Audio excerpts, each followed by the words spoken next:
Welcome back to A Corporate Time with Tom and Dan. I'm Dan. I'm Tom. This is a big deal because where we're from in Florida, it is hurricane season. I think last week was that the first week of hurricane season? I don't want to get it wrong with our particular guest on the line. Yeah. That would be embarrassing. It would be very embarrassing, and he'll get me good, but I'll let you do the honors. There was already did that make landfall as a hurricane? I guess we could ask our guest. Yes, because and I learned about this particular gentleman last year during Hurricane Dorian when we were all watching it, and then this guy's a Crystal. Hero in my house. I mean, my wife's got this guy's, he's got the app, everything fired up, ready to go. Crystal told me, she's like, I've been following this guy, Mike's weather page, and he's giving out really quality information that we're getting a lot of, because we're so used to, as Floridians, just watching the meteorologists on local news, and they do their whole thing, and it has a lot of dog and pony show and a lot of stuff where we're like, wait a minute, is you skewing this to make it a little more scary for us? So the ratings, there has to be a little bit in that, even though we know a lot of meteorologists in town, and they would never say they do that, but I think just by pure, it's the nature of their business. How about that? Yeah. You're in an advertising industry, so it's all about ratings. So I'm sure your program director is telling you, like, hey, maybe go with this model instead of this model, because this model shows it hitting us and this model doesn't. So, and as Floridians, we've been used to that so much that we're kind of been disinterested. Yeah. But there is one page that you can go to. It's called Mike's Weather Page, and we have Mike on the line. Yeah, Mike Boland from Mike's Weather Page. How you doing, Mike? Hey, great. Yeah, thanks for having me on your show, for sure. Tropics are here. It's happening. So, Mike, I'm super interested in how you started this, and what made you even start, Mike's Weather Page. Well, I'm a native Floridian, and so growing up with tropics is always interesting. It's kind of exciting. People from out of the state of Florida probably don't realize it, but it is exciting sometimes to track these things. But in 2004, when we had all these hurricanes coming barreling down to Florida, there was nowhere to get information on the net. It was really, really, really hard to search for spaghetti models, and I just got frustrated looking for stuff. So I said, I was going to college, and I was like, I'll put together an HTML page, and it was Mike's Weather Page, and just every season I would add a little bit more, and it's still to this day kind of like my go-to spot that everybody else uses. One-stop shop. That's what Jim Cantore called it one time. Your one-stop shop. So. Yeah. No, it's a great page. Now, a lot of people think you're like a former meteorologist or you went to school for but you're just an amateur weather enthusiast. Is that the case? Yeah. Well, they call us meteorologists now. Okay. People that sit behind their. I mean, that's kind of a little knock towards. But yeah, I'm 100% amateur. I never claimed to be anything more, and I always refer to National Hurricane Center. But there's a lot of us that are kind of self-taught industry, and it's always been, since 2004 I started it, so I've learned a lot over the years, and like to think that I put out at least good facts and let people choose for themselves. That's kind of I think why people are drawn to it. I give out all the scenarios, and kind of people like to hear that. Yeah. Now, I find this super interesting because I've read some articles about you and how you started, and it's kind of, we started a podcast back in 2009, and it got popular. We used to be on the radio. Now this is still broadcast. They just license it from us, but we kind of started this podcast that grew, grassroots style, and the listeners, and it got so big we went out on our own. So we don't have a boss, and I've in the article I read, you were kind of, the whole thing about Mike's Weather Page really reminds me of like a podcast that grew to popularity. That is now that mainstream media have taken shots at you and stuff. Well, people are kind of latching onto the page now. You know, I mean, well, that and the fact that the mainstream media and mainstream meteorologists have kind of taking shots at you throughout, certain hurricane seasons, and when things get really popular, especially like during Dorian. Can you talk about some of the shots that they've taken at you? Well, yeah, if they don't know who are following, there's a lot of people that do what I do, And a lot of people claim to be experts. Luckily, I kept the name Mike's Weather Page. One time I wanted to change it to something more official sounding, but this keeps me almost safe. Just keeping a Mike's Weather Page, so they can't take me too serious because it's Mike's. Yeah. But there is a story of the drunk donkey became our logo, our symbol, and that kind of came from an angry meteorologist that referenced me as a drunk donkey, and he basically said any drunk donkey can share an image and share it, and I was getting millions of hits, so that definitely struck a nerve. Like you mentioned in your opening, it's all about ratings and likes, and I might have found myself kind of doing this early in the stage because I started Facebook in 2009, and it was addicting to get likes. And so there are people out there that would put the most scariest situation, and it gets shared like you wouldn't believe. Now, if I just put a simple graphic that shows nothing, it doesn't get shared. So It's a very, addicting for people on social media to get traffic and do it. And that's what they assumed I was probably doing. Here's another guy on the internet, and then everybody calls the radio station panicking. But luckily it kind of played out to the model I was showing. So thank goodness. Yeah. I had something to back it up on you. Do you feel any, like now that, you said 09, do you feel any responsibility now knowing that you are more of, at least in our world as guys that navigate hurricanes, and we kind of expect to every single year, you're like a household name. So do you feel now like you have an obligation? Or more of a responsibility? Yeah, you're like kind of a weather first responder now in that, you're bookmarked on every device in my home as like where we go to when we're pulling out the little tackle box that has all our hurricane gear. You know what I mean? Oh, 100%. No, I live and breathe this stuff daily. I wake up, first thing I do, I go to bed. It's a weird obsession, and yes, I have to go out on limbs sometimes because last couple of years I've actually scaled back, and I've had original fans say, "No, Mike, you need to go back to the way you were. Just call it out like you think." So, there's like a really fine line, like, I could, because I know the power of my page now, so I would be very irresponsible to show a system, because you'll see it all the time. Somebody will pull one individual model run, and it might be hitting Tampa Bay, and my goodness, that thing's all over the internet. So I do find myself once I'm confident on something enough, and it's like we're looking towards the future. Since this is live, I'm looking next week at this time we could already be seeing low pressure again, kind of in the same spot Cristobal was. So I'm already advertising that because I'm seeing enough model support. But I wouldn't do it if I didn't believe in it. Right. So I do think before I post. Unless I'm drinking. I've been known to delete many posts in the morning after I found out what I posted. There you go. Well, speaking of that, and I got a bunch more questions for you, Mike, but you're sponsored by ABC, and that's one of our sponsors as well. And it's funny because when we were talking. It's like the official sponsor of hurricane season. Of weather. Of weather, of all weather. Good or bad. But when ABC signed on with us, I noticed, and I was talking to the head of marketing over there, and I mentioned to him, I was like, "Hey, I noticed you're a Mike's Weather Page sponsor too." And he's like, "Oh yeah, I love that guy. He's awesome." And it actually ended up being easier for us to talk to people about podcasting because of you. Yeah, honestly, that's how we got your email. Full disclosure, because we couldn't find it on your page or your Facebook. I realize it's off during hurricanes. I take it off, and I forgot to put it back on after Dorian because my inbox is like a freaking slot machine. Oh, I bet.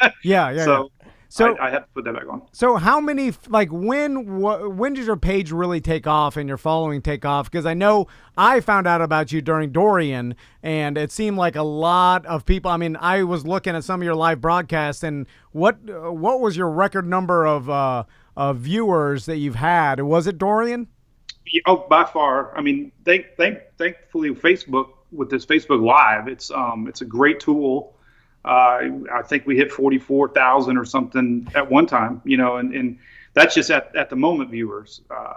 But it definitely started with Matthew. I don't know if you remember Matthew. Yeah. It was for Irma, because I think the Facebook Live has really helped the growth. But then Irma, obviously, because of all the people that were in the line of Irma, East Coast, West Coast.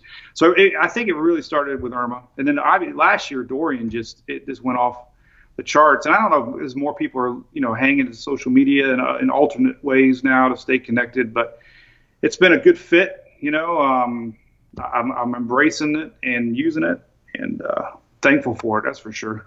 So, Mike, because I see the similarities between what you're doing and what we do, you've got your hardcore followers, and we've got them as well. We call them BDMs. They're subscribers. They're like the main core that supports our show. Like the spine of the show. It's really like you, and it seems like all these independent media outlets or podcasts or whatever you want to call it, social media influencers, they have a core that really is kind of the blood of their it's also business, they can work with you. They're self-policing. There's a lot of And so, do you have and I know you've mentioned you're selling some shirts and stuff, but do you have the core followers that follows you year round, and then all of a sudden when the hurricane's here, you see an explosion of outside of people that come to you for information, but then your core stays with you the whole time? Oh yeah.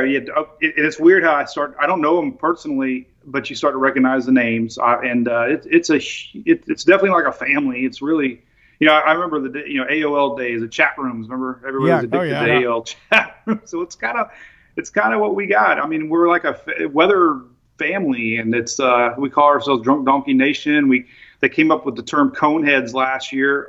So I had the same guy design a shirt with a big cone on it, because everybody lives and dies by the cone of uncertainty, so they call themselves cone heads. And it's cool. We had a beer release here. We had a local brewery come out with a beer last year, and it was called Drunk Donkey. And we had a party, and a couple hundred people came and brought my famous dog, Louie. He's like Hurricane Louie. This is exactly what we do. Man, it's so much. It's so much of the same. It's crazy. Creepy. Our dog is the logo for our media company. The way we started, we rolled out, and a couple hundred people came to our first event. Yeah, we were surprised by I'm telling you, when I'm reading your story, Mike, I'm they man, thought of their own so name. close. We didn't think of it, but then we adopted it because why the hell not? Oh, this is creepy good, man. Really good. And I love this. I love. Also, if you had told me years ago, because hurricanes have been part of my life, part of your life for our entire lives, we're Floridians.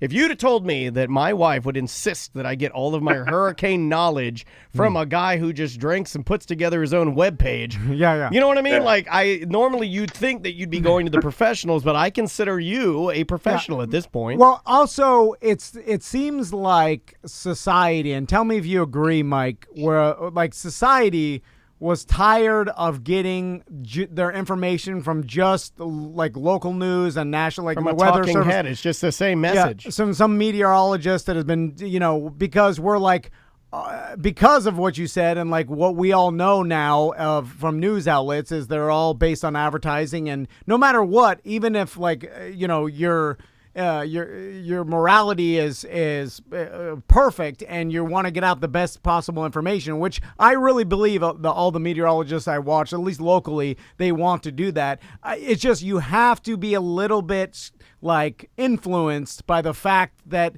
this is a business and you want viewers, and to keep viewers, sometimes maybe you'll use the model that looks a little more scary to people because that keeps the viewers watching. And it does. And from years of that, I think it's gotten to a point where we're watching, all news now, but specifically in weather, we're watching this and we're like, are we really getting the most? I wish I could get this information from a guy that wasn't biased and that was just giving his opinion. And I think that's where they found you. Do you agree with that? I've gotten that response a bazillion times. I mean, the number one word, if I had one word that you get sent to me all the time, is hype.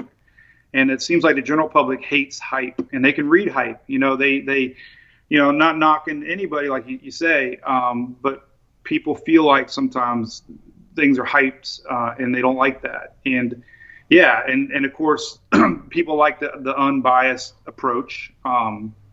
There's definitely a weird niche that has developed over this. And I think, and back to your point though,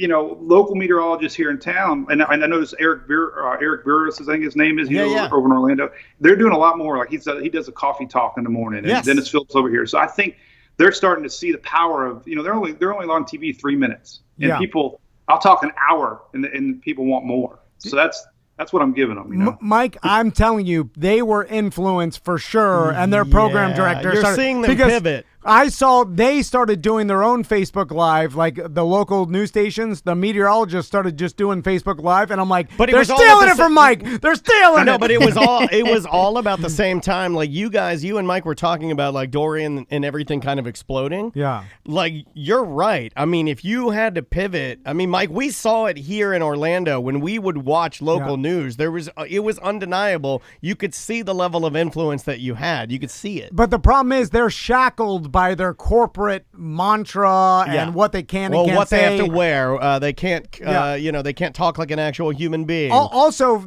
I'm sure they've been told to, they have to watch every single word they say, because if they say something that causes a panic. They're gonna get. They're gonna lose sponsors, or they're gonna get backlash. The company can't. So they are shackled by a lot more. It's funny because when we got into podcasting, all of a sudden we're like, oh, we're no FCC to worry about, no corporation telling us we could just say whatever we want, and people were like, yes, this is what we want. And I'm sure your followers, that's what they like. They like that you're not owned by a giant corporation, and there's not a program director telling you in your ear like, hey, don't say that, watch out for this.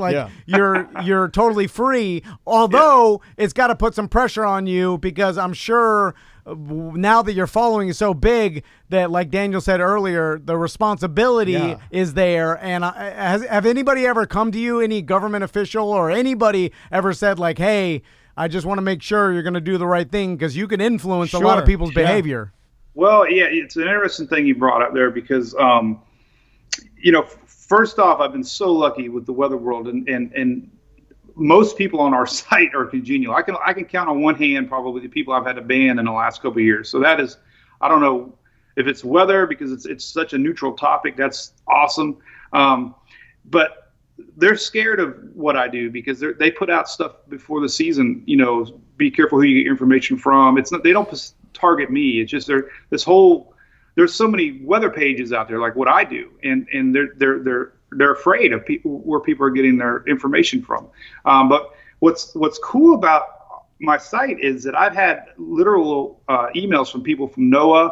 I've had hurricane hunters message me, take pictures from the plane that they were checking the site out. I mean, FEMA, I got a picture of FEMA using the site. So I have a lot of great, credentials if that ever came to that point that, because I'm sure they're worried, they need the public to trust. And so far we haven't crossed that line. Yeah. Thankfully. Is there a reason? I mean, because your site, and then, and it's funny because everybody says this to me when I share it, will be like, wow, it's just so simplistic. It's just all info. And I go, yep, there's no BS there. And really, you didn't do it to make it look pretty. You did it to be educational. Is that all by design? Have you ever had anybody come in and want to flash up the page and kind of ruin the vibe? I've had people try that. I mean, and I updated sitting here 100 times a day, so it'd be impossible for anybody else to do it but me, because it's my brains, and I'd be on the phone. Hey, can you change this? So yeah, and luckily we've been doing the Facebook Lives now. People see me use the site and learn it. So yeah, I try to keep it. I have some sponsors, like you say, like you guys do. I try to keep those on all in one column, so it's all good stuff. The first 3 columns, and they all know I share stuff. There's some other privateers out there. Tropical Tidbits is another great site, but he's cool. He lets me link stuff. That's awesome. Oh yeah, it's I'm very humbled. Like podcasting, have you found that other people doing what you're doing are not competitive, want to help each other, want to because we found that most podcasters we work with are just love podcasting, and it doesn't have that negativity that where we came from in radio kind of had. Yeah, and even in meteorologist world, you're against the other meteorologist on the other local news station, and you're trying you're trying to get as many viewers as possible. So inherently, there's this negative feeling towards the other person where you want to succeed over them, but in independent media, it seems like everybody's out there helping each other, kind of like craft beer world. Have you found that?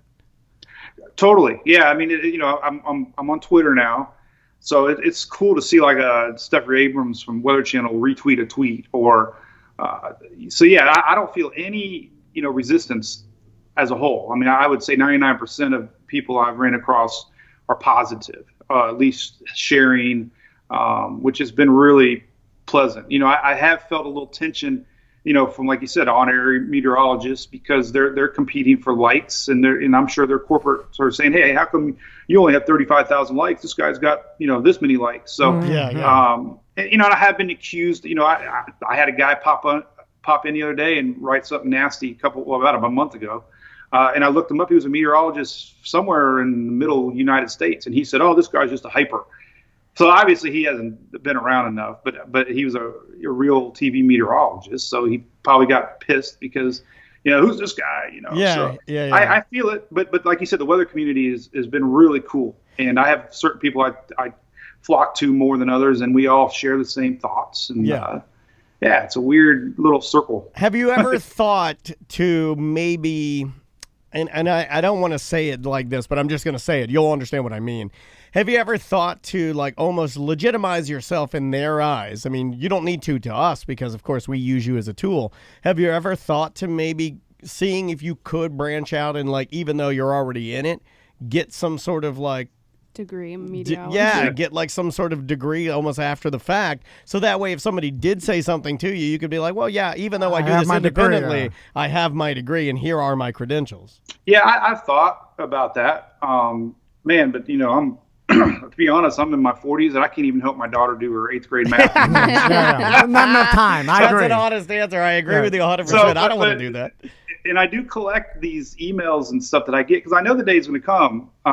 Even this week, I don't know if you guys really follow the page, but I shared it. But National Weather Service has a list of reliable weather sources in the weather world, and they actually linked me.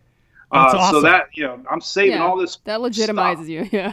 Yeah. So I know the day is going to come, no doubt. And but like I said, to have the head of FEMA on their webpage, saying, don't worry, it was one of the hurricanes. Don't worry, we got your back. And he's leaned over looking at the site. It was like, I have all these reasons to drink at night, So when I see that, I'm like, oh, yeah, I get kick back a few ABC Fine Wine and Spirit. Yeah, there it is. Yeah, he's a pro, ladies and gentlemen. But also, Mike, you kind of, I think society and everybody realize you're doing this for the good of it. You're not a hyper. You're not putting out scary information just for likes. That you are taking the information that comes to you and you're distributing it to your audience, and you're saying, all right, this is the information coming in. This is the model that I trust the most. This, you're basically he actually does the opposite of what you're thinking. He puts probably too much time and effort into the vetting of the sources and things that he uses for his page. Well, the coolest story I think I had was with Hurricane Michael. The mayor of Lynn Haven wrote a really nice review online, and I saved that obviously too. But she said, I had the best info of anybody, and they were the ones hit hardest from Michael. So it was like, whoa, man, to think that a mayor, here comes Hurricane Michael.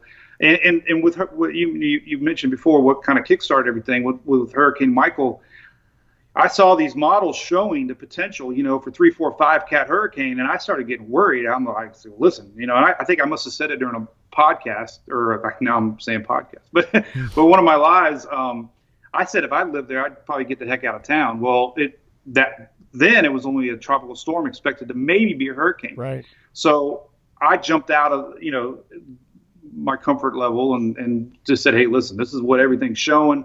And lo and behold, it did turn out. So people think I'm some superhero, when in reality, I blend all the information the same as any other weather person does. Everybody looks at the same stuff. That's my only, if anybody got in an argument with me, I'm going to be like, listen, these are all satellites up in space. Nobody's getting any information. Right. You're not interpreting it any differently than I am, So that's what I want to ask you, Mike. You mentioned everybody's getting the same models from everywhere, and then it's the individual meteorologist that is basically letting the audience, their audience, know how they interpret the models. They use their knowledge of the systems to give you a kind of a result. But there's so many gambling similarities I see here that I want to talk to you about because I love gambling. But so going back to how a meteorologist actually works, like the meteorologists we see on TV, because you'll have a better idea, Mike, than the rest of us. So we see that meteorologist, he's getting the same models that you juicy, right?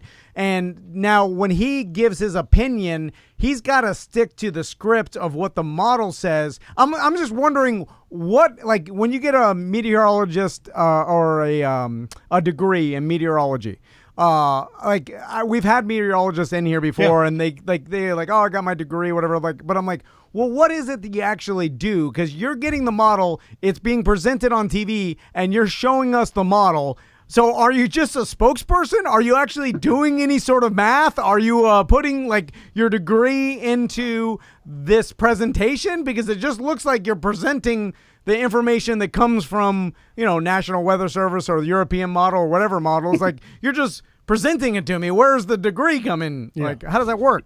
Well, yeah, totally right. I mean, and I guess there's probably different levels of meteorology. Like, I don't know all the cloud types. Sometimes, like, you'll see these sun halos. There's a lot of science beyond, what I'm doing. And I totally respect that because, every day I'm learning something new, and there's that. But for what the public needs, I don't think they don't need to know all that. These models are smart. I mean, they predict everything. They're human brains, basically, and then you have the ensembles. And so, choosing what to show to the public, I think is just almost like it's marketing in a sense, as far as, you believing in it, going with it, rolling with it. Because, like you said, a lot of TVs are using the Euro and GFS now. They're like you said, they're just putting it on TV for you, kind of what I'm doing.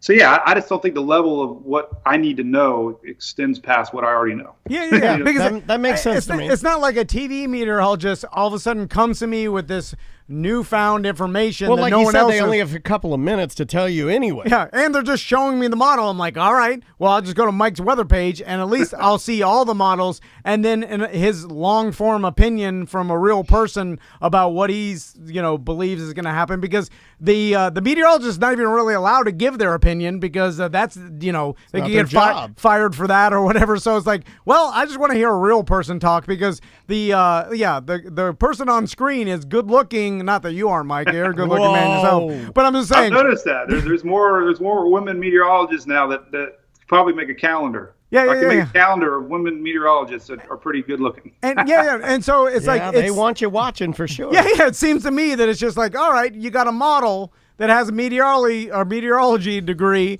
that can present to me the same spaghetti model that I'm looking at Mike's weather page. Like, what is this? Yeah. It doesn't seem like this is anything. Well, Dennis Phillips somehow became friends of mine through that, and he's a big dog here in Tampa, meteorologist. But we've talked about this, and he believes the future is not looking too bright for weather TV jobs, because everybody's flocking to the internet. He's even doing a weekly show here called Dennis Phillips Live. He sees it. He sees where it's kind of going. Yeah. So it's just shifting. Everything shifts and changes. And this is definitely, new, and it's embracing the social media technology that we got. I don't think the website, I think for me, it was obviously Facebook. Facebook has been the key, and that's what people love. It's like half of my business now is social media. Sure. Yeah, that makes sense. So it also makes sense, though, that news organizations, the vast majority of us, when we're getting our weather, at least severe weather, we're not getting it from the news station's page. At least I'm not. No. Yeah. It's usually them using, like Mike's saying, social media in order to get their message out. So it's an even playing field when you think about it like that. I'd rather just go to Mike's Facebook. Yeah. And I'm lucky because, like you said, I can be off cuff, and right. That's my only niche I'm going to ever have over these guys is I'll still be able to post drinking pictures or stories and cuss and screw up now. Well, you also don't have to adhere to an ad break. You can do whatever you want. But it's your page. So I mean, if you want to go, like you said, an hour, you go an hour. Yeah. And I think that's what society is craving. Obviously, we see it in so many podcasts and so many. And it's just social you. Media. It's just you doing it. Like you don't have a staff at all, right? No, it's me. It's a one-man band. It's it wears you out. I don't know how you guys can talk and talk and talk. You know, we don't either. I don't even talk. We have like an out of body experience where we just kind of happens. It's funny too because I could have sworn like I lost a bet with my wife because I actually thought you had like folks working underneath you, but that's damn impressive, man. It is. Oh, well, thanks. Yeah, I do have one buddy of mine that our daughters play softball together. His name's Phil, and we've actually started this drunk donkey like on the road. We did a couple last year. It was a lot of fun. I'm going to do more, but he's kind of my sidekick, and he's going to be my IT guy. But then he's like, I take over. You know, he's like, you just start talking and you won't shut up. So, yeah.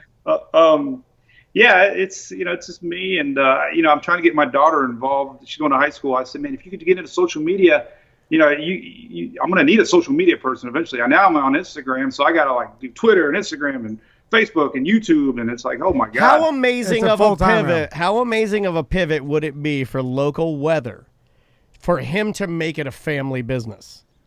With no formal meteorology training, but starts a family-grown weather business. That's the American dream, man. That's amazing. Well, and props to Dennis again. He's used my site a lot and on air even, and told people that kind of story that, I started as a hobby and turned it into more, and that's just life in general. Anything you enjoy doing, man, you do good at, and I'm addicted to it. I love it. I mean, people know it. They can feel it. I've never let people down. The only time I ever let anybody down, and it really still to this day hurts, was when we were tracking Hurricane Michael. We were in our camper going to Talladega, our yearly trip to Talladega for the NASCAR race, and it was behind us. And I'm streaming down the road at 3 a.m, and I'm tracking every minute. Well, as soon as it made landfall, I crashed. Literally, I mean, fell asleep, not crash, RV. But and I slept, man, for like 10 hours, like Jenny in the movie Forrest Gump. When she just slept and slept and slept. I slept. Well, then during that time, it was kind of like people still wanted data, and it hurt because I got people. But I'm like, man, I'm one guy. I can't do this 24 hours a day, and that's the only thing that sucks is when I sleep. I joked about it last night when it made landfall. We went to eat, and I had too many, whats, and fell asleep at 9. And people are like, "Where'd he go? Where'd he go?" I like that. They're used to the meteorologist that sleeps at their like they're waking up by their program director, like, "Get up! You gotta go back up there. Adjust your tie." Also, unlike Jenny, you woke up without AIDS, which is good. That's true. Let's hope. Forecast about a 100% chance of AIDS. Last question for you, Mike. There's a lot of similarities between what you do and what we do, except for the fact that I imagine that like when the hurricane season's over, like you're down in Tampa, are a lot of your followers, your hardcores in Florida, or are they all over the world? And then how's your viewership like when you're out of hurricane season? It's actually grown. I flipped the page over to a winter page, and I tracked snow. I took the family on a Florida snow trip a couple years ago and filmed the adventure. And actually, Fox met me here at the house because we saw snow, man. And I had a producer that saw it, and they're like, "Man, you got to see snow in Florida. We want to share your story." So that was neat, And I took my oldest to Gatlinburg just a couple weeks ago, and there was mountain snow. And my following has become more. Definitely big. It's big in Florida, but man, when I start hearing people like in the Azores, the Cape Verde Islands and Aruba and Bermuda, most people don't even know Bermuda's there. And when you call a fish storm, there's people who live in Bermuda. So it's crazy how the community is connected. And as a business standpoint, the world is huge. So when you got an audience that's endless, like the internet provides, and this shows you, like I every now and then I'll be drinking at Chili's at the bar, and I like to read emails, and I'll put a post like, "Hey, where's everybody reading from?" This is I want to see the comments, and they'll be popping in everywhere, and that's it's cool. So the audience is always there. Obviously it pegs with hurricanes, and most of my audience seems to be women, maybe 70% on Facebook. They love you, Mike. Well, you're a bit of a hurricane sex symbol. Yeah, well, if there was one, that'd be it. I love it. Well, it's been great. My wife is. I'm married happily to my wife because she'll be watching this tonight. Yeah. And shout out to wife for making. What was her name again? Jenny. Well, Mike, we'd love to talk to you again, maybe as hurricanes start rolling through and stuff. I don't know if you'd be interested in... If we can get on your press list as far as the Central Florida area, we got a lot of listeners and a lot of folks that would love to hear from you, especially when things start buckling down and we start hunkering down. Yeah. Well, we'll do it. I can do some quick updates for sure. Florida's definitely my home. We have a lot of viewers in Florida, and they're calling for a really active season. And every day, I just saw again, we're definitely predicted to be in a La Nina setup, which is really conductive for August, September, and October hurricanes. So it's going to be busy. Yeah, that's what I heard too. So, Mike, we'll definitely check back in with you. Sure. We appreciate the time. Man, congratulations on your success. I love hearing stories like this. It's great, and we'll talk to you again soon, dude. All right, thanks, and thanks all the fans out there. Yeah, all right, no problem, man. Take care, Mike. That is Mike from Mike's Weather Page. Make sure to check out his website. It's spaghettimodels.com. Yes. There you go. I forgot to mention that. He also has an app. It's the Mike's Weather Page Yep. app. So if you want to download that, it's like 99 cents a month. It's like super cheap. I usually get it when it's normally I would have already purchased it, or have it loaded as a bookmark on my phone. Yeah. Smart to do that. Throw it on your iPad or your laptop. So if you do lose power or whatever, you still got internet, you can jump on there and check things out. He does a good job, and it's really good job. It's the direct result from people wanting something different. You know what I'm saying? Like so many years, you got the same old thing, and then it's been influenced to the point where we're watching stuff, and I remember watching last year's hurricane local news coverage, and they were talking about see what construction on I-4 is doing to batten down their equipment and tie up their lumber. I'm like, I don't care, but what the hell is this? I don't do it anymore. No, seriously, you know what I do? It's stupid. Even when it was getting bad and we were like, oh man, I don't know what we're gonna do, I just take my laptop, I plug it in so it's got power. We didn't lose power, but then I just pull up Mike's Weather Page and I just let it sit. I turn the screensaver off so we have a little area where we're always having information come in, and I just turn the TV off. I'm not going to do that. Because I don't want anything influenced by ratings or the bias of giant corporations. He's already Skyping me back. He says, anytime we want to talk, or anytime you want to talk, I am ready. He's super nice. Yeah, what a nice man. He emailed me back within 5 minutes of me emailing him. Look, in Florida, or with what we do, the guy's a superhero. In my family, there's not one person. I think Maisie even knows who Mike from Mike's Weather Page is. Yeah. There's he's got a lot of followers, and he's done well, and just good for him, man. I like that. We like indie weather, bro. Yeah. Where do you get your weather? We like indie weather. Yeah. Anyway, let's take a quick break. We'll be back with more Corporate Time. Welcome back to A Corporate Time with Tom and Dan. I'm Dan. I'm Tom. That was very cool talking to Mike from Mike's Weather Page. Yeah, it was. One more time, it's spaghettimodels.com? Correct. Okay. Yeah, that's his website, and then you can find him follow on his social Facebook, media, Instagram, Twitter. And he's got an app as well. We got just a tiny bit of time before we got to jet out of here. Let's do a couple of emails. show@tomanddan.com is the email address. All right. Okay, this is iHeartRadio idea. What if you guys made an exclusive episode that you can only get if you download and tell all of the BDMs and advertise it also on ACT? Also make it a 2-part episode, sort of like mashing ACT and A Mediocre Time together. That way you'd still have the clean corporate side of it, but also have a warning kind of to let listeners know it will get a little raunchy after the break. Or you could even make it like South Park to where it bleeps the middle part of the swear word, but even though it's bleeped, you still know what is said. For that episode, you'd have to go big or go home, and I'm sure you guys would figure out that portion. Get all of the download counts and show the iHeartRadio guys and be like, see, we got the numbers, MFers. Let's talk business. No.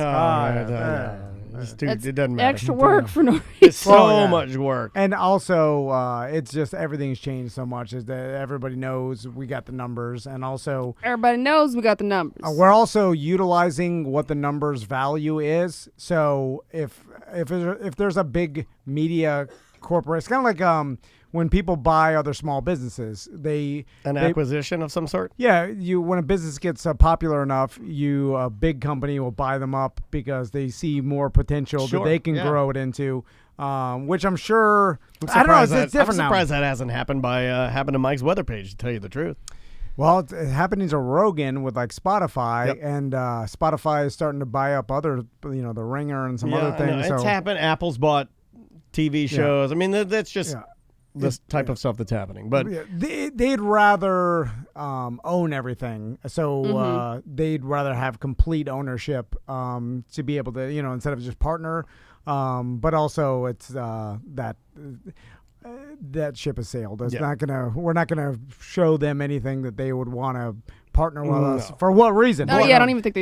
Here's the way I explain it. You want to make money off us? Well, I'll make money off us. Yeah, but we're talking. We're also talking different languages. Anything that we would share with them would not be good enough, I think, or it's something that they would fully understand. Do you understand what I'm saying? It's like even if we gave them, they'd look at that and be like, "Well, this isn't the language we talk, so it doesn't even matter." Just by design, it doesn't matter. Oh my God, I just farted and it's so bad. Don't, come on. One more email. Okay. But it's not. We're past the point where we're trying to impress any corporation. We're married now. There's no one to impress. For them, for them to give us something, there's nothing they could give us to even make it worth. Right. What are they going to do? Start promote? I guess if you promoted us nationally, but the problem is that it's so diluted with so many different things. Like, oh, we got this podcast. Oh, really? There's a million podcasts. Right. Who cares? Right. So what are you going to say? Keep talking through the fart. Yeah. I know. Stinks. Reading a book. Hey, T&D media crew. Recently, I had a debate amongst friends when one of them said, I recently read this book, when he had listened to the audiobook version. He maintained that since he consumed the content of the book, that it should count as him reading it. While other friends argued that since he did not actually read a physical or digital copy, he did not. Should he be allowed to say in conversations, I recently read this book, or does he have to preface it by saying, I recently listened to this audiobook?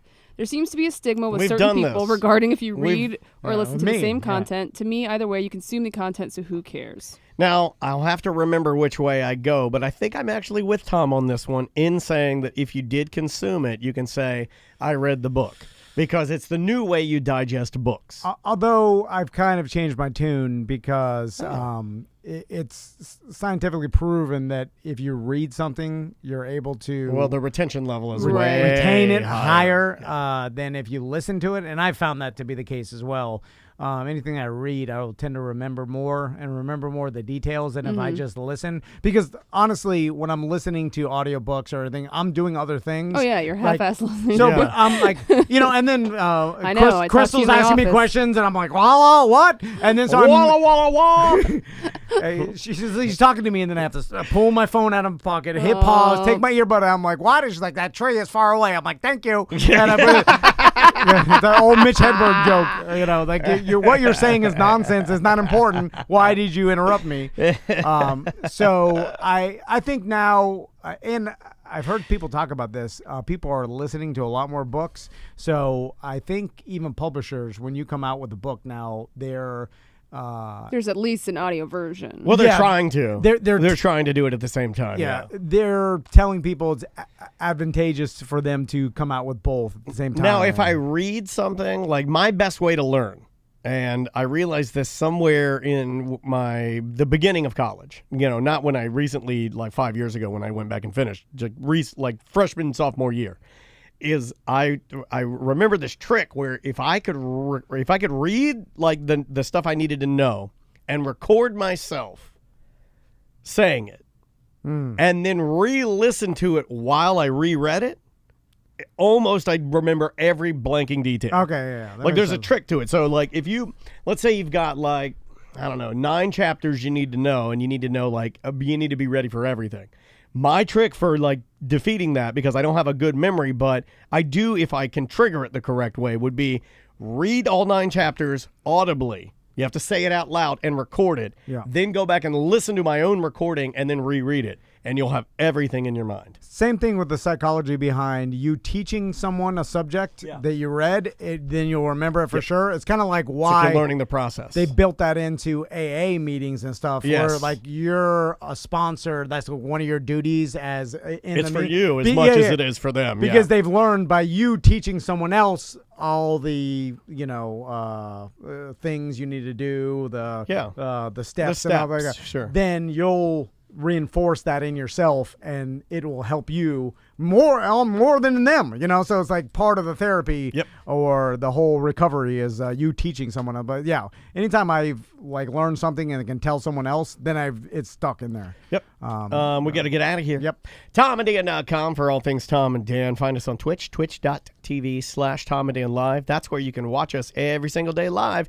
And then, of course, all replays are on YouTube. Just search Tom and Dan Live. We'll see you tomorrow.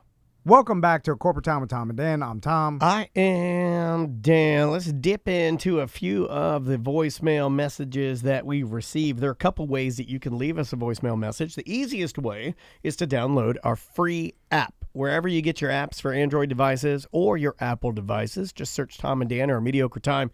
Totally free. All of our content's on there. You can even sign up to be a BDM member. There's a button on there that says Mediocre Messages. If you hit that, hold it down, you can record a message to us, or you can call 1-844-TOM-N-DAN. That's 1-844-TOM, the letter N, D-A-N. And let's see. I like this one because this is nostalgia. Hey there guys, this is David. I'm calling in for any of the shows, doesn't matter what you played on. But this is in regards to sand piles. I know Tom brought it up and Daniel has brought up the sand pile thing. I grew up in South Florida as well, probably around the same time that Tom did. And I do remember on a yearly basis there was sand brought to our house and to our neighbors' houses. And I asked my parents about it. And apparently in South Florida, this was something that they just did, depending upon, I guess the city you lived in, to sort of help with, drainage in your yard.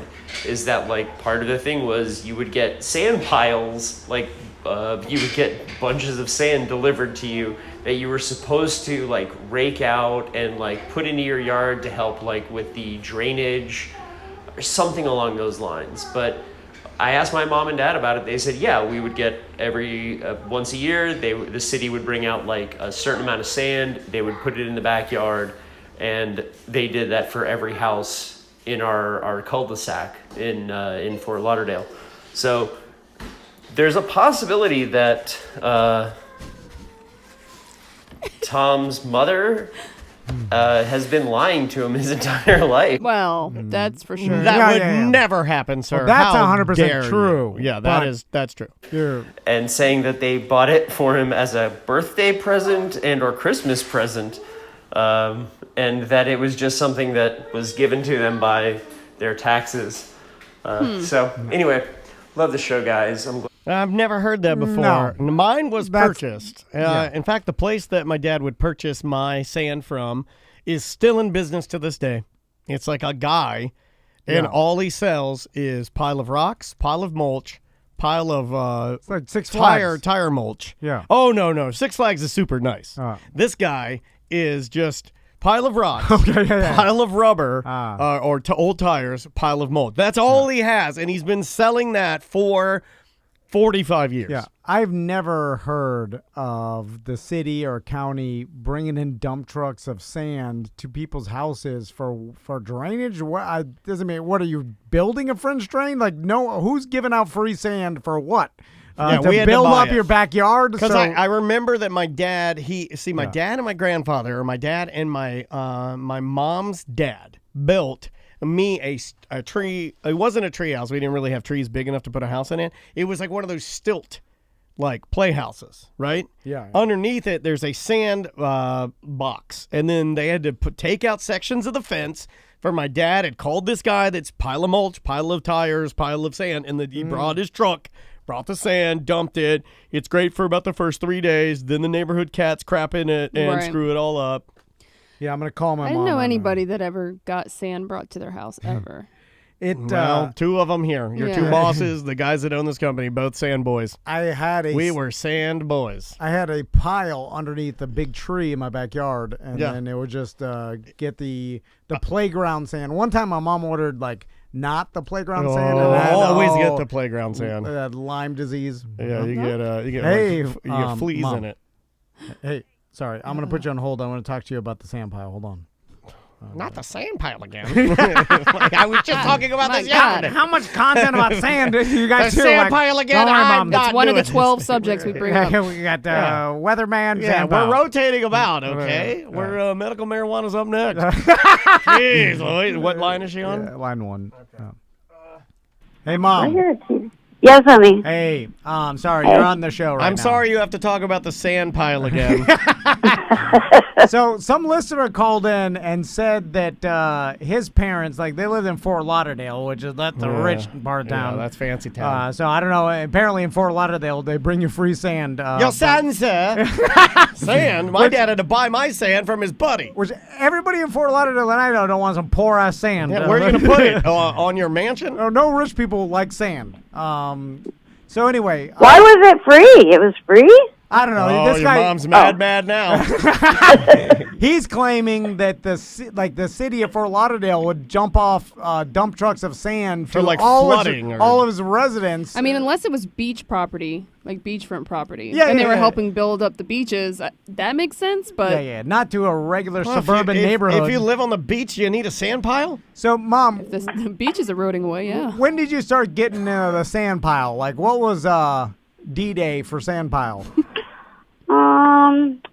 I think it was for your 6th birthday. All right. I remember it being a birthday. I do remember that because your dad talked about it, putting it underneath the tree there. But he wanted to make sure the sand was clean, and because, back then we didn't have no internet stuff yet. So, just from what I read, and I asked, the pediatrician, and she said they worried about cat stuff and all that, but we had dogs. So I think he just decided to build it. We got one big truck. What? It's not like we have a dome over our house. The cat could just easily jump the fence. I had cats in my yard all the time. But we had Bear back then, remember? He didn't like cats. Oh, eat them all. There's no Also cat. attack us. There's blood all over my sand pile. So then once you started getting the sand pile, then it became like a yearly thing because throughout time, the rain and stuff and playing I'd wash it away. it all flattened out. Yeah, and well, then eventually I put a rock in it and then put sand over the rock and throw it at cars. And, you start doing Plus, that. we realized one truck wasn't, big enough. So I think the second time we did it, we had, 3 trucks. Whoa, 3-truck Tommy. I was more of a 1-truck boy myself. You're a 3-truck Tommy. But you never heard of, Miami-Dade County giving free sand away. No, I never. I mean, maybe during the hurricanes for people who live near water or something, they gave those sandbag things. What But do they give away for free in Castleberry? Hepatitis C, like Jenny. Oh, that's great. Balloons of it floating through the air. plus, you have to watch what kind of sand it is. Like your dad went there and picked to make sure the sand was clean and didn't have because a lot of times those people use the sand to mix with cement. Yeah. And it had some sort of acid or some sort of chemical in it, so we had to make sure it was free of all. I want this sand pure for my son when he's playing with his Tonka trucks. But one year you got the wrong sand, and then you're like, watch it out. was burning your elbows. You're like, don't eat this one. Yeah, this one's a spicy sand. Also, Mom, do you remember checking my bee-hole for worms? Yeah. How often? No, it seems like a popular thing in the 80s. My mom used to put a flashlight in my beehole. Oh my God, no! When you guys talked about that, I'm like, I don't know what they're talking.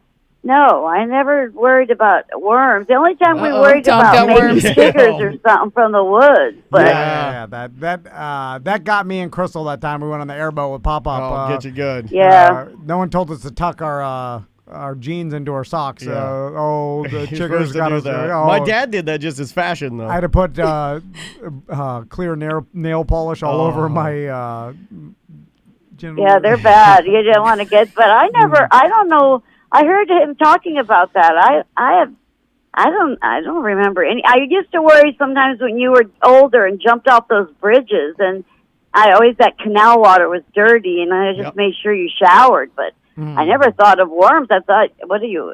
Oh, you no, I never thought of that. All right, I'm just making sure that we didn't get free sand all these years, and then you're like, "Hey, it's your birthday today again." Yeah, you know what's funny? And you know is what? So what if she did? I turned 44 on Friday, And sand? I would like a pile of sand. I will dump one in your back parking lot. Yeah, do it. I'm sure Baldwin Park will be they'll put a lead on my house. They're like trying to get me out of here. You're like, sweep this out. You're sweeping the top. It takes forever. Here, have you I spread gotta spread it out. Sand, I guess, your dad, after a while, we used to get, in the beginning, because the sand would get on the dogs and get on you, and you would come in and drag it through the house, but that's just raising kids. You're always going to have some sort of sand or dirt or something. Or a 37-year-old man who just tracks drywall dust through our entire studio. Every day of my childhood, I remember sleeping in a bed with sand in it. And every day while Lena was alive, you slept in a bed with sand in it. I would have to knock the sand out like, goop. Like just in my area, and then I'd feel it with my feet. Like I rub the sheets and it'd be sand. But you turn and you'd look at your pillowcase. It's Muppet Babies, and you just go to sleep. You just go to sleep. Close your eyes. Lived sleeping in a sand bed. All right, Mom. I will talk to you later. Okay. All right, bye. Well, she was done with you. Yeah, this she guy. Thinks I'm a weirdo now. I could hear it. I could hear that she was judging me a little bit because my mom looked in my beehole. No. She was just cautious. Miami moms don't look at beeholes. No. A good small town Southern mom, she's ready for beehole. Yeah, my mom's just like me. We don't talk about beehole. We don't look at each other. There's not even one down there. We don't. Don't even know. I don't think my mom has seen me nude since I was like 6 days old. Yeah. Once I got over the age of I'm sure that 5 or 6 or whatever, that was it. Yeah, it's never again. We don't talk about sex. We don't talk about anything. Nothing. But it'll come back around. Well, it didn't. You didn't have that. You didn't have that moment where you had to have your mom live with you or anything like that. It comes back around. When my mom was staying with me to help me with the baby, she'd come down in her nightie and she'd lean over to do things, and you'd see things you shouldn't see. Yeah. Well, there's that time where some you have to take care of your parent when they get to the point where they're so elderly. I feel like everybody's mom has especially a Florida mom has a high concentration as they get older of sitting drunkenly into a white plastic resin chair, having the legs explode off of it, revealing her genitals as she lands in an ant mound. I feel like that happens a lot. Yeah, my mom has already told me that she's like, you don't have to worry about that. I'll die fast. Bad living, smoking or something to get it. Short fuse. Short fuse. It won't be this long, drawn out elderly. It's like this. It's like a boom. Yeah. She's like, when I go, it's like, oh, you got it? Dead. Yeah, not even. You can't even treating throw that firecracker far enough away. Yeah. You're just going to pop in your hand. Yeah. And she told you, I'll never stop smoking. Never. And I'm like, all right. Hard stance? You got to die on that big hill of ash. Yeah. So I'm like, that's good. I won't be a burden for anybody. We'll all agree. Go out fast. That's like with my mom. Whenever I read that they come out with a new revolutionary medicine for her heart disease, I'm like, no. Kidding.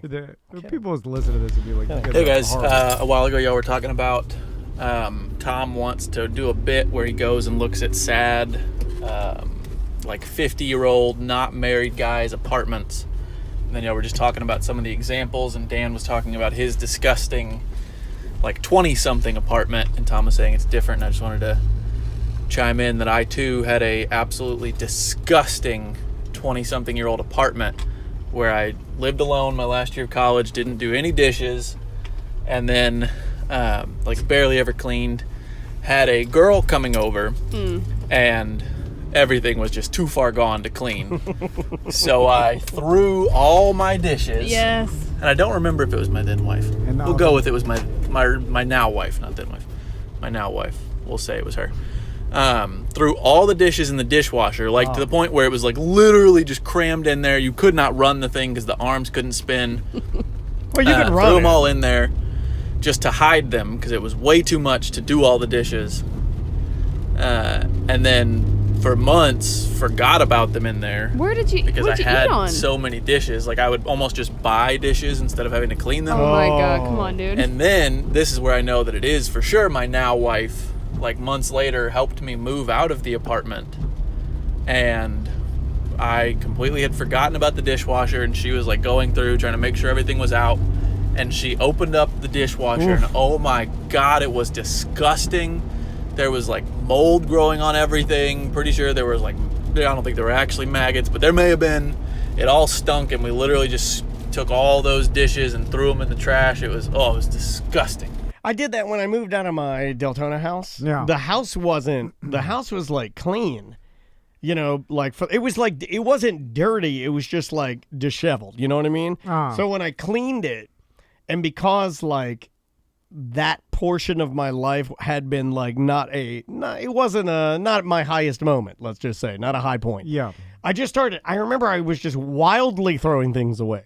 Mm-hmm. You know, like dishes, forks, anything. I mean, just like anything you don't want to take it. Anything to make the idea of me moving to Orlando faster. I took my clothing, and I think that's about it. I mean, all my toiletries, like maybe minus my toothbrush, thrown away. Towels, thrown away. Wow. Everything. Because I didn't have that much there. I was a single guy, right? Yeah. So I just tossed like so much stuff. I remember hiding dish. I thought he was going to say the oven because I thought he was just going to throw them away in general. I've done that. Just like, screw this. I'm just throwing out these dishes. That. Well, when I used to have college roommates, like when our parents would come into town or someone where we have to clean up, we would just take all the dishes because it'd always be sitting in the sink with fruit flies all over it. Flying around, and we'd all be they don't do the butler parent thing where they just surprise pop in, visit you, right? You know they're coming. Yeah, for the most part. But no. So you wait till the morning of and you just hide all your dishes? Yeah. Okay. Yeah. That was the plan. Right. Because like we'd know for days, but of course it'd be like, hey, Grizz's mom's coming, and we're like, God, and we go down there, and then we take all the dishes, just put them in the oven, and to hide them while she came and whatever. And then we never used. I don't even remember when I was in college, especially in University Club. We never like cooked meals. Like I don't even remember cooking one time at that place, like in the whole. What'd you eat? Just fast food? I remember doing a lot of pasta and a lot of just heating up sauce. A lot of just like pasta and sauce. We would eat like bologna sandwiches and stuff. Like we wouldn't like cook meals. It was all like sandwiches, hot dogs. Like we eat garbage. We had one fast food. You remember when these little sandwich makers? They were the rage. Just drink. You would take. It was like a little toaster sandwich maker. And you could take like two pieces of white bread. You put one on the bottom, and it's almost like a seashell shape. Okay. And you put the piece of bread on the bottom, and then you put like, let's say, a little bit of like tomato sauce, some pepperoni, and some mozzarella cheese. You put another piece of bread on the top, and then when you seal it, it like makes like almost a hot pocket. Do you remember that? Yeah. It was like this little sounds great though. Pocket sandwich maker, and everybody loved it. Like we all used it. So we just have like spaghetti sauce and cheese, and we just live off of these little pizza pockets. It was garbage food, but that thing got a workout. I mean, it was a Sultan sandwich maker. I don't even remember ever like mopping the floor at our or anything. Although, do you even do that now? Well, I don't. Because all I hear you complain about is how, quote, Crystal forgot to do the laundry again. Oh, don't talk about it. Well, why don't you just do it? I say that to you guys, not on the show. The only reason, you're not allowed to say that, by the way. And number two, I didn't get that he's in the wearing memo. one of Crystal's blouses. Yeah, he is wearing her blouse He's today. lost so much weight today. Yeah. He's wearing a lady's blouse. It's got a scoop neck to show your T's off, and it's got a like the bottom. Is this a girl shirt? It is. It's got the frilly bottom that ladies like to hide their muffins. I saw that. I was like, the bottom It's is a tunic. Yeah. Longer on the bottom. Yeah, it says Charlotte Russe on it. It's got scrunchy sides. It's weird. It was the old the back of it says JoJo Siwa in diamonds. I gotta get rid of. I got 2 drawers of shirts that I don't even wear, and they're all like old. You gotta wear the big long ones, and then you gotta wear they're wide. no see socks and the chat wants you to stand so they can see your yeah. tunic. Show the bottom. So this. See, it's a scoop bottom. It's a tunic. Yeah, it's like, what is that? It's a stylish shirt. You tuck it into your bodysuit when you're going clubbing. I did. I turned sideways. I was like, whoa. I was like, that's weird. I'm like, it's longer in the front and the back. I've never seen a shirt like that. Anyway. I found it. The Sultan 3-in-1 sandwich maker. Okay. So it's still round. It's this thing. It makes these little pockets. I'll put it on YouTube. Hi, who doesn't like a nice hot sandwich? When you're traveling, sometimes it's a little bit hard to do. But with our Power Hunt sandwich maker, it's easy. First, you make sure that our power strip is off, and so is our sandwich maker. If you simply plug it in to the power strip, turn the power strip on, simply place the bread. You place 2 slices of bread in there, close. See, and it smooches the bread. I know. Yeah, light will press right on the grill here. Look at this. No, it cuts it in half. I want to see the after product, though. The part on the sandwich maker and great looking French toast. There you go. See, I don't need the actual press to cut it in half. I have a knife. Right. No, the press cuts it in half because it's got a no-stick bar that cuts it. No, that's how it seals the pocket. If it didn't have that, you wouldn't have the pocket. Oh, I see what you're saying. It's kind of like a vacuum, or what is that little thing that heats chip bags so that it seals the actual plastic I bag? like that thing, and I like using that with everything I find that's plastic. I find that thing, and I just melt everything in my house. Like, there's a level of pyromania I have for everything. Were there actual people that in college lived more like adults, like that had yes, like responsibility and like cooked meals and I mean, I did. I mean, but like I said, the best I ever got to was like pasta and sauce. Yeah. You know, like or occasionally, you always have that one roommate that like once, let's say every 3 months, he's like, you know what, tonight we're making steaks. So you go off to I see girls, like young girls that live in these apartments. I see them doing over here. It's so funny too, because I can remember exactly that vibe and how I felt in college when I'd go to the store with my bros and we're getting some steaks and some beer and some potatoes and some corn. You know what I mean? Like, and you see them doing it, and you can tell that they don't cook and they have no idea what they're doing because you hear them make the list of things that they need. They have no idea what they're doing. You're also doing the same thing. We did the same thing. Like Grizz was like, let's eat steaks tonight. We're adult men. Yeah, we're making steaks. So that's like a guy thing, man. We go buy the cheapest Walmart steaks. We go forward, right? But no, you thought they were good. You're spending. Let's say I didn't even know the difference. For one steak, let's say you spent $7. Well, you're like, this is like the most expensive thing I've ever eaten in my life. But it's an entire Taco Bell meat. Yeah. Hunk of crap. Yeah, I forget like a filet or anything like that, which we would call filet. Didn't even know. I didn't. Mignon. Yeah. Because filet nugget, nobody knows. You don't know what. I didn't even know how to make a baked potato. But then you put the steak on the grill and you burn it dry. Great. And your potatoes, you have no idea what anything takes to cook. So you're like, what do you mean it takes 2 hours to make this potato light and fluffy? Like you put it in the oven at like 500 for 10 minutes. Yeah. It'd be all cold in the middle, hard potato. I'm 38 years old. I just learned how to cook a steak. Those steaks that we got from those are good as hell, dude. The secret. You could cut it with a spoon from the secret meat man. I cooked it in a sous vide. Yeah, and that's then how you do it. Those steaks were great. Oh, they're so good. And then it did give me iron toxicity though. No, it didn't. Iron toxicity of our city. I remember though being probably the second best cook because we had 4 roommates. We had Chris. He was the one that left to use condoms everywhere. He's disgusting. He couldn't cook a lick, but it was his salt and sandwich maker. So we, because he would loan us the sandwich maker, we'd cook for him, right? Yeah. Because it was like you were always like brokering deals to do stuff. So you had Paul, the one that my college roommate. He was probably the best cook at the time. I bet you I'm as good or better now. But at the time, he was like the guy. So he was always leading the charge for let's grill some steaks or let's grill some barbecue chicken. Me, I was more of like your pasta and salad type of guy. And then Brendan, our other roommate, he was, again, kind of like Chris. It's amazing to me the number of people that have no concept of cooking. Well, that's the thing. If you're not taught when you're growing up. Right. So you guys should definitely work on. I am. I know Maisie helps a lot. A lot. She likes these kids. Tom and Max don't even cut their own grapes. But it's practical, man. They're never going to learn how to cook. It is a skill that I'm like, I tell Maisie, like, because I am, and I was blown away by the amount of kids that I know that like had never done anything with their mom, like never baked a cake, never made cookies, don't know how to make breakfast, don't know how to make pancakes, simple things. Don't know, like at least you know how to make eggs. Yeah, that's the only thing I learned how to make. But still, everyone I went to school with didn't even know that. And it's just you put eggs and cheese in a bowl and then you put it in a pan. It's not really cooking. No, it's totally cooking because my friends didn't know how to do it. Yeah, I mean, it's pretty easy. Literally one explanation, but put the eggs and the cheese in a pan, and then when it's cooking, you just stir it around, scrambled eggs. But it can make your college experience a little bit better, because I can also remember, like how crappy your diet can be. I mean, that's typically why you gain that freshman 15 or whatever you want to call it. Isn't because you're cooking. That would be healthy. It's because you're eating fast food. Primarily because A, your freedom for the first time, and B, it's cheap. You don't know how to do it. Yeah, it's cheap.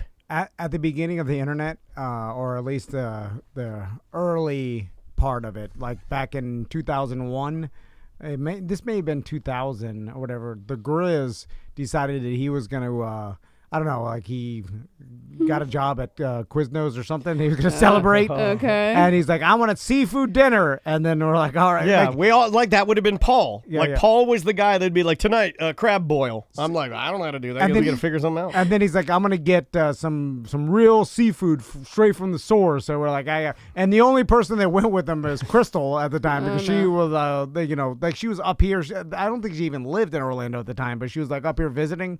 So she wanted you, buddy. Crystal, trying to get that blouse D. Yeah, so Crystal went with the Grizz, but he went on the internet. But it was like I said, it was the early stages of the internet. So he found this place. It was like something seafood. So he drove down to like Cocoa Beach, right, like to the ocean. That can be a dangerous game early on. Yeah, and using MapQuest, there's a pre-GPS. Oh God! And then they found this warehouse. And they're like, well, here's the address. This is and then they walked in like the side door, and then like everybody's like looking at them. There's like a seafood packing plant. Oh my God! And then they're like, we're here to buy some crab legs. I want some clams. And they're like, this is an industrial. Yeah, this is a distribution center. Seafood distribution center that we get from like Gordon's. It's like you can't buy. Like they're like, oh, sorry, and they got like they go to Publix. All the way back to Publix. Yeah, you're idiots. Well, not all of them. The Grizz. I will tell you, Crystal just went because she's a good partner. Yeah, she is. Crystal's an adventurer. I admire that. You know what's funny is that like seafood has a very special place in my heart because it was always attached to like camping. Like your dream that you want to do with your boys about going and like on these adventures, my dad would do these elaborate like fish fries or boils or like the food component of camping or the adventure with my family was like a big one, like doing those poor man dinners where you put all the ingredients in a piece of tinfoil and toss it on top of the grill or whatever, or Bucky filleting fish and then frying it and then literally using that little basket to take the first little pieces out and then eating it it's literally was caught, battered, fried. Yeah. Oh, I think I ruined seafood for my sons because why? When we went to they don't even eat seafood. I know. What did you do? Well, when we went to the Bahamas for our 10-year anniversary, and we went to that restaurant, and I was like, you know what, I'm gonna splurge. It's our anniversary, and I'm gonna get the most expensive lobster. There's like $54 or whatever. Eat me a lobster. And then so I got it, and when they brought it to the table, they served it in the full lobster. Oh yeah, and presentation. The tail was like upside down or whatever the thing, but the whole lobster, it's a.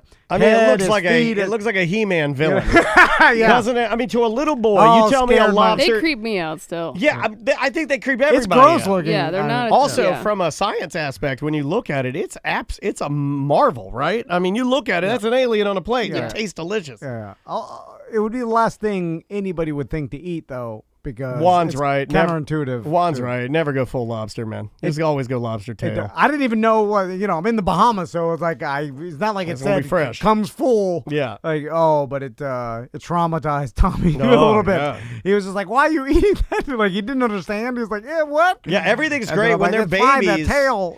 How do you explain? It's like, no, this it's ass meat. So, that's the best part. I know it looks like a gigantic, scary, disgusting insect that should terrify your nightmares. It's like Maisie and crab legs. When she was a baby, she just mow them down because it's so rich, the meat. She's just like with no butter, nothing, just mowing it down. Now she's asking me questions because when you really think about it, you're taking looks like a giant spider, a crab or a spider's long legs, and then you're violently breaking them and ripping them meat out of it. Yeah. She asked me why I'm breaking all the legs off. I'm like, well, that's where the meat's at. But when you think about it, it is pretty violent way to eat in front of your daughter, but that's fine. She's not fair. But also, I try to give Tommy and Max a piece of my filet over the weekend, and I'm like, hey, you want it? And then no, they will though. Maybe not. It's my Crystal indoctrinated them with that's fine with their vegetarian nonsense. That's fine. It's a good thing you're growing. Hey, my peppers. Just to give you a pepper update, we got to take a break, but my peppers are going great. But so let me understand correctly. After it's fruited on the top, I can let those grow, but as soon as I pick those, try to mow it down to keep the bushiness low. Yeah. Okay. Just constantly prune. How's your tomato going? No, I ain't got no tomatoes. No, is it dead? Not one tomato. Dead, it's not dead. How big is it? It has to get to a certain size before it starts to fruit. It's not too much bigger than when you gave it to me. But it hasn't been that long. Those peppers grow too fast, dude. I've been measuring them. In about a couple months, you'll get some. God, I gotta wait months to get tomatoes? Yeah. That's the problem with it. It's a long... Yeah. And unfortunately, your Blackstone's on back order because of COVID. So. Everybody started getting them. It became an internet sensation. Damn it. I bought Samantha's housewarming... I was going to say housewarming COVID. I bought your housewarming Blackstone 5 weeks ago. They got them in the stores, right? They got them at Ace Hardware. I wanted a deal. There it is. You've taught me well, and I wanted a deal. And I went against what I would normally do. Normally, I'm like, I want it now. I will drive it to her house, even though she, like I said, people are bothering her, visiting all the time. Yeah. I will force myself upon her with the Blackstone. No, I wanted the deal, and look what I got. They're shipping it from China. I don't know. It's probably not even been made yet. They're rolling the steel today. Jeez Louise. Got to take a break. We'll take one. Come back with more A Corporate Time with Tom and Dan right after this.